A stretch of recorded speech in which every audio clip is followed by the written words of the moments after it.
بڑے بڑے واقعات ہوں گے. دجال کی آمد بھی بہت دور نہیں ہے، اور حضرت عیسیٰ کی آمد بھی بہت دور نہیں ہے، اور امام مہدی کی آمد بھی بہت دور نہیں. اب مسئلہ یہ ہے کہ اگر اب بھی ہم گناہوں کی زندگی میں لگے تو ہمیں اللہ دجال کے ساتھ کھڑا کر دے گا، توبہ کی توفیق بھی ہم سے چھین لے گا. حضرت امام مہدی کے دشمنوں کے لشکر میں ہم کھڑے ہوں گے. اب یہ دیکھو، یہ وہ وقت ہے، کچھ پتہ نہیں کس وقت اگلا قدم اٹھ جائے. جو نشانیاں اللہ کے رسول نے بتائی تھیں آخری فیصلہ کن دور کی، بڑی تیزی کے ساتھ آ رہی ہیں. اس میں ایک نشانی یہ تھی کہ بہت بھیانک جنگ ہوگی یہودیوں کے درمیان اور اصلی ایمان والوں کے درمیان. اس لیے جو کچھ اس وقت غزہ اور فلسطین میں ہو رہا ہے، اس سے ہر ایمان والے کا ایمان ہزاروں گنا ہر منٹ میں بڑھنا چاہیے، اس لیے کہ وہی ہو رہا ہے جو اللہ کے رسول بتا کر گئے تھے. جس وقت وہ آپ بتا رہے تھے اس وقت تو فلسطین میں کوئی مسلمان تھا ہی نہیں، اور آپ یہ بتا رہے ہیں کہ ایک بھیانک جنگ ہوگی، خطرناک جنگ ہوگی، یہودیوں اور ایمان والوں کے مابین ایک خطرناک جنگ ہوگی. آپ بتا رہے ہیں کہ ایک علاقہ ہوگا جہاں سچے پکے مومن جان دے رہے ہوں گے اور جان لے رہے ہوں گے، قربانیاں دے رہے ہوں گے. مسجد اقصیٰ کی حفاظت میں نوجوان جوک در جوک شہید ہو رہے ہوں گے.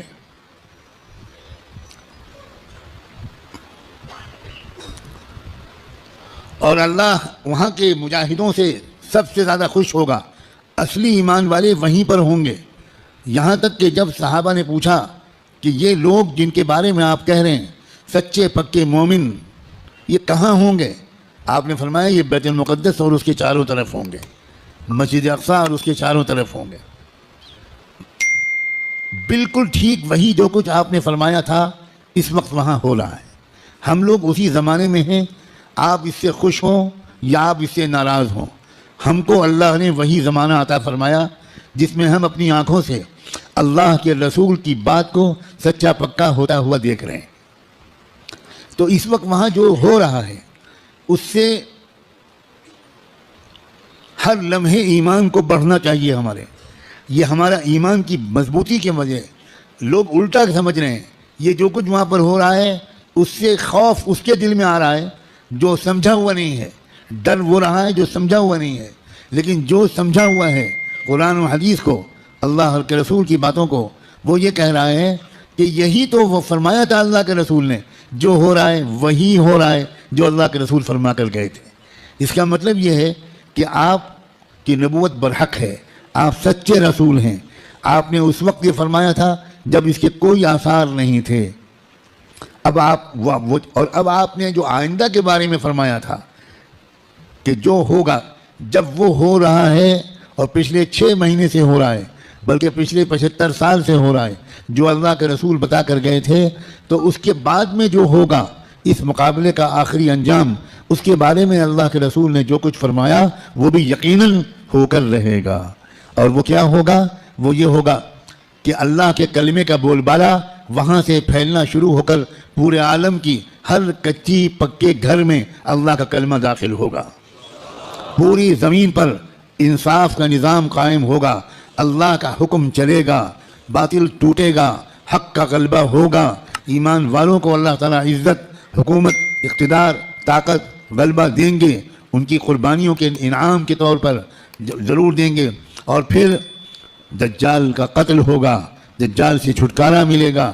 پوری دنیا میں لا يبقى بیت مدر ولا وبر الا وتدخل فيه کلمۃ الاسلام بعز عزیز او بذل ذلیل. اللہ کے رسول کے حدیث کے الفاظ ہیں کہ کوئی کچا پکا گھر یا کوئی خیمہ ایسا نہیں بچے گا جس میں اللہ کا کلمہ داخل نہ ہو جائے، طاقت کے بل پر یا قبول کر کے داخل ہو کر رہے گا.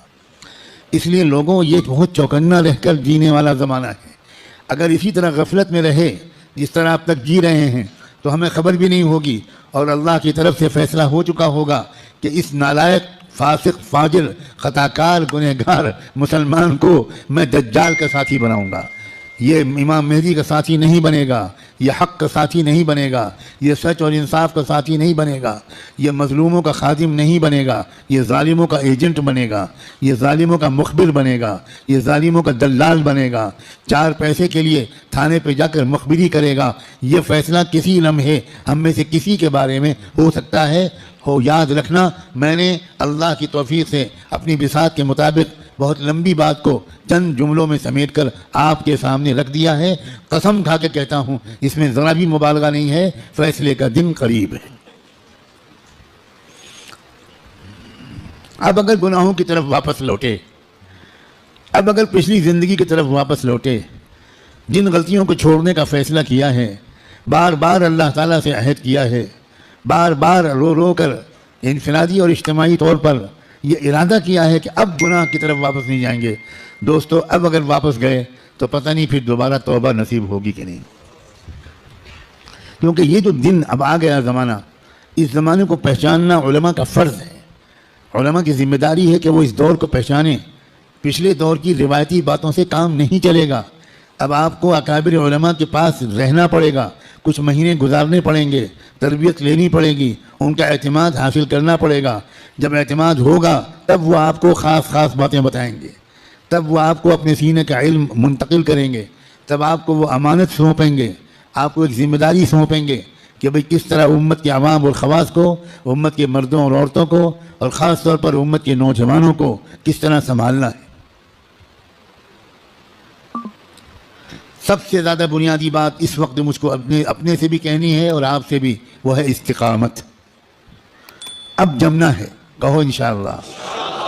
اب تقوی پر جمنا ہے، اب اللہ کی اطاعت پر جمنا ہے، اب گناہوں سے دور رہنا ہے، اور جیسے کوئی غلطی ہو جائے سب کام چھوڑ کے اللہ سے معافی مانگنی، دیر نہیں کرنی، کیونکہ پل پل یہ خطرہ ہے۔ جو واقعی زمانے کے تقاضوں سے واقف لوگ ہیں، وہ ہر وقت ان کا دل اس وقت فلسطین کی طرف لگا رہتا ہے، اور اس لیے کہ وہ بار بار تازہ ترین وہاں کی خبریں جاننا چاہتے ہیں کہ کہیں دجال آ تو نہیں گیا، کہیں کوئی ایسا دعویٰ تو نہیں ہو گیا۔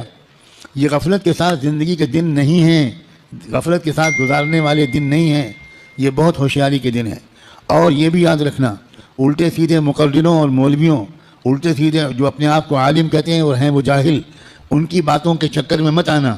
وہ طرح طرح کی باتیں تم کو بتا کر تم کو غلط راستے پر لے جائیں گے۔ جو سچے پکے اکابرین ہیں، بڑے بڑے بزرگوں کی صحبت یافتہ، قرآن مجید کے مفسر، قرآن کو گہرائی سے سمجھنے والے، اللہ کے رسول کی منشا کو سمجھنے والے، پوری زندگی کے 24 گھنٹے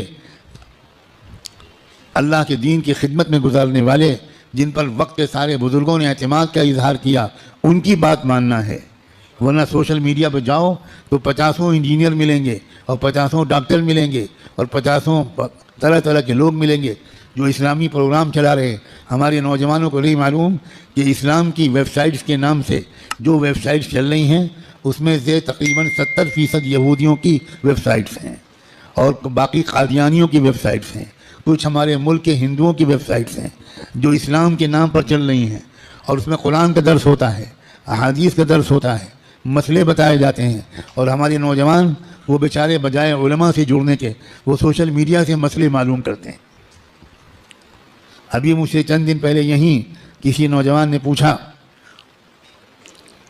کہ ہمیں بعض مسئلے معلوم کرنے پڑتے ہیں تو ہم سوشل میڈیا پر جاتے ہیں، وہاں پریشان یہ ہوتے ہیں کہ الگ الگ سائٹ سے الگ الگ جواب ملتے ہیں۔ میں نے ان سے پوچھا کہ جب آپ بیمار پڑتے ہو تو سوشل میڈیا پر جا کر علاج کراتے ہو؟ آپ کو کینسر ہو جائے تو آپ فوراً سوشل میڈیا کی سائٹ کھولو کہ ٹریٹمنٹ آف کینسر، اور علاج شروع کرو، تو اتنا ضرور فائدہ ہوگا اس علاج سے کہ اگر وہ علاج نہ کراتے تو 1-2 سال گھر والوں کو تیمارداری کرنی پڑتی۔ سوشل میڈیا کے علاج سے انشاءاللہ بہت جلدی گھر والوں کی پریشانی دور ہو جائے گی۔ جب آپ کو کوئی مقدمہ لڑنا ہو، کوئی عدالت کا مسئلہ قانون کا ہو، تو آپ کس کے پاس جاتے ہو؟ کسی انجینئر کے پاس، کسی انجینئرنگ کی سائٹ کے پاس جاتے ہو کہ بھئی ہم کو فلاں قانون معلوم کرنا ہے تو انجینئر صاحب بتا دیجئے۔ تو انجینئر صاحب اگر آپ کے خالہ بھائی ہیں تو وہ آپ کو مسئلہ بتانے کے بجائے یا مشورہ دینے کے بجائے اپنے چپراسی سے کہیں گے ان کو بائک پہ بٹھاؤ اور دماغ کے ڈاکٹر کے پاس لے جاؤ، اور دیر نہ کرو، جلدی کرو، جلدی۔ بھائی جب کوئی مسئلہ معلوم کرنا ہے تو سوشل میڈیا پہ مت جاؤ، کسی محقق عالم کے پاس جاؤ، ان سے بات پوچھو۔ اس لیے موجودہ زمانہ کیا ہے، یہ دور فتن کیا ہے، کس کس ترتیب سے فتنے آنے والے ہیں، کیا ہونے والا ہے، دنیا بھر کے حالات کیا علامتیں دکھا رہے ہیں، کیا آثار ظاہر ہو رہے ہیں، بر صغیر ہند و پاک میں کیا تبدیلیاں ہو رہی ہیں، سرزمین فلسطین میں کیا حادثے رونما ہو رہے ہیں، عالم عرب میں کیسے مشرک لوگوں کا قبضہ ہو گیا ہے، عرب حکومتیں اس وقت مندروں کا افتتاح اپنے عرب ملکوں میں کرا رہی ہیں، مندروں میں بیٹھ کر افطار پارٹیاں ہو رہی ہیں، عرب حکام کس طرح اس وقت مشرکانہ نعرے بلند کر رہے ہیں، یہ سب آخری زمانے کی علامتیں ہیں۔ اللہ کے رسول یہ تک فرما گئے تھے کہ قیامت اس وقت تک قائم نہیں ہو سکتی جب تک جزیرے عرب میں بت پرستی پھر سے نہ شروع ہو جائے۔ اب دنیا حیران ہے کہ ابو ظبی میں مندر کیسے بن گیا اور اس سارے عرب حکومتوں حکام کو کیا ہو رہا ہے۔ دنیا حیران ہے کہ سعودی عرب کے شہزادہ محمد ابن سلمان اس قدر کافرانہ، فاسقانہ، گمراہانہ عقائد اور اعمال میں کیسے پھنس گیا۔ دنیا اس لیے حیران ہے کہ دنیا کو نہیں خبر تھی کہ یہ سب بتا چکے ہیں محمد الرسول اللہ صلی اللہ علیہ وآلہ وسلم۔ یاد رکھنا بھارت کے مسلمانوں، ہم محمد ابن سلمان پر ایمان نہیں لائے ہیں، ہم محمد ابن عبداللہ صلی اللہ علیہ وآلہ وسلم پر ایمان لائیں۔ ہمارا کسی حکومت سے کوئی تعلق نہیں۔